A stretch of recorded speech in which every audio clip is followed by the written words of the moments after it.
Kama ni mara yako ya kwanza unatembelea chaneli yetu ya Top 5 Media, tunakuomba ubonyeze neno subscribe, kisha kwa chini itatokea alama ya kengele. Tunakuomba ubonyeze kengele hiyo ili uwe wa kwanza kupokea taarifa katika chaneli yetu. Asante.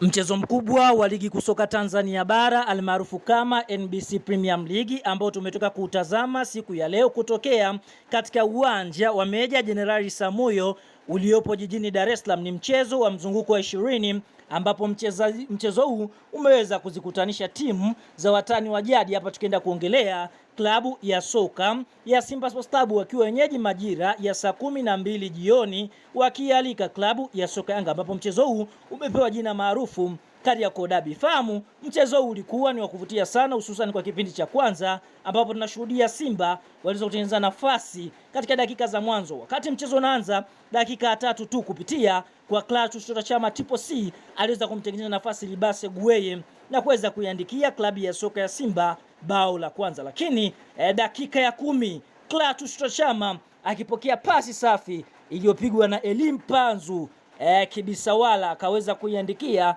klabu ya soka ya Simba bao la pili. Lakini Young Africans wakaweza kurikava na kurudi mchezoni, kwa sababu tunashuhudia dakika ya 18 kupitia kwa mwana wa mfalme Prince Dube akipokea pasi safi iliyopigwa na Duke Abuya, basi akaweza kuisawazishia bao la kwanza klabu ya soka ya Yanga Sports Club, na Yanga wakaendelea kupush mpaka half time. Simba walikuwa kifua mbele kwa mabao mawili dhidi ya klabu ya soka ya Yanga Sports Club. Katika kipindi cha pili klabu ya soka Yanga kaja na lengo moja tu, kusawazisha. Tunashuhudia katika dakika ya 51 kupitia kwa Prince Dube aliweza kupigia kichwa kikatemwa na Jibira Kasali, kisha Bakari Nondo Mamnyeto akaweza kumalizia na kuweza kuifanya klabu ya soka ya Yanga Sports Club kuweza kupata bao la pili. Kabla ya kuendelea mbali, kama ni mshabiki wa Simba, mshabiki wa Yanga, umeweza kufuatilia mchezo huu, basi like video yetu, alafu tunakuacha na swali.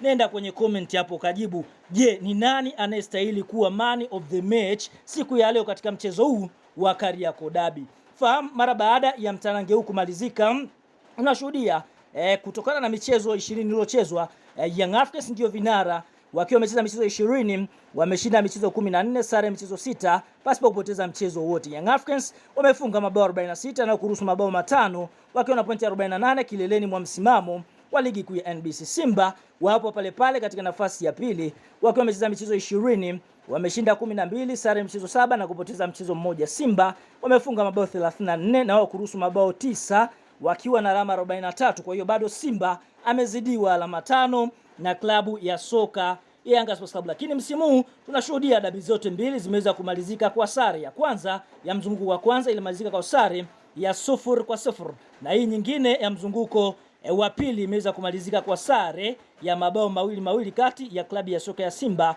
dhidi ya Yanga Sports Club.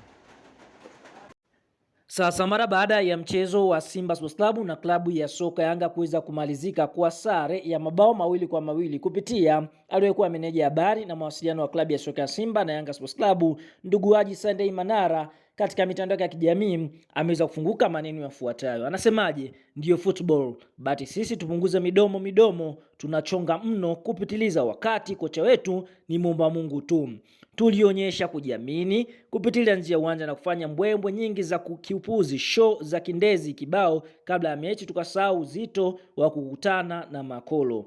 Mnawaaminisha hadi washabiki wetu kwamba ni issue tu kwetu. Mechi hizi hazihitaji mazoea, derby haihitaji dharau, na tutusukua makini watatukanda kwa wakati mwingine, na wallahi wakishinda nitakuja na viboko hapo kaunda kuwatandika. Huyo ni Haji Manara akifunguka mara baada ya klabu ya soka ya Yanga kuweza kutoa sare dhidi ya Simba Sports Club. Kwa hiyo hivyo amesema kwamba wasifunguke sana ama kujisifia sana kwamba derby haina mwenyewe. Kwa hiyo watu wanapaswa kuheshimu mchezo huu ambao kwa upande mwingine una thamani kubwa katika ligi kuu na sambamba na michezo ambayo timu hizi zinapokuwa zinakutana. Nini maoni, nini mtazamo wa hiki ambacho amekisema Manara? Una nafasi ya kwenda eneo la comment na kushare nasi maoni yako.